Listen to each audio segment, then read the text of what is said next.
शामिल करते हैं कुछ दिलचस्प और अजीब खबरें। बुफे सिस्टम वाले रेस्टोरेंट ने पेटू शख्स पर पाबंदी लगा दी। चीन में बुफे सिस्टम वाले एक रेस्टोरेंट ने घबरा कर एक सारिफ के खाने पर पाबंदी आयद कर दी। पेटू शख्स ने महज 2 ही दिन में 5.5 किलो की खुराक खा ली थी। तफसीलात के मुताबिक चीन में ऑल यू कैन ईट तर्ज के एक मशहूर रेस्टोरेंट ने एक शख्स पर इसलिए पाबंदी आयद की कि इसने 2 दिन में इतना खाना खाया कि रेस्टोरेंट इंतजामिया परेशान हो गई, जिसके बाद उस पर पाबंदी आयद कर दी। खातून टिक टॉकर वीडियो के चक्कर में दवा की जगह एयरपोर्ट निकल गईं। मीडिया रिपोर्ट के मुताबिक 27 साला कार्ली बेरलर नामी खातून टिक टॉकर वीडियो बनाने में इस कदर मशगूल थीं कि वो बेदहानी में दर्द की दवा के बजाय एयरपोर्ट निकल गईं।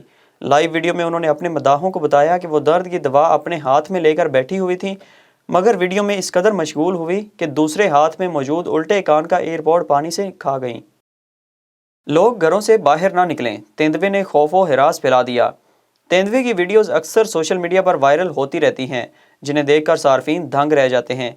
ऐसी ही एक वीडियो भारत के शहर गाजियाबाद से सामने आई है, जिसमें देखा जा सकता है कि तेंदुआ सड़क पर टहल रहा है, जिससे इलाका मकीनों में खौफो हिरास फैल गया। भारतीय मीडिया के मुताबिक बुध को तकरीबन 2 बजे गाजियाबाद के इलाके में एक घर के CCTV कैमरे में तेंदुए को देखा गया।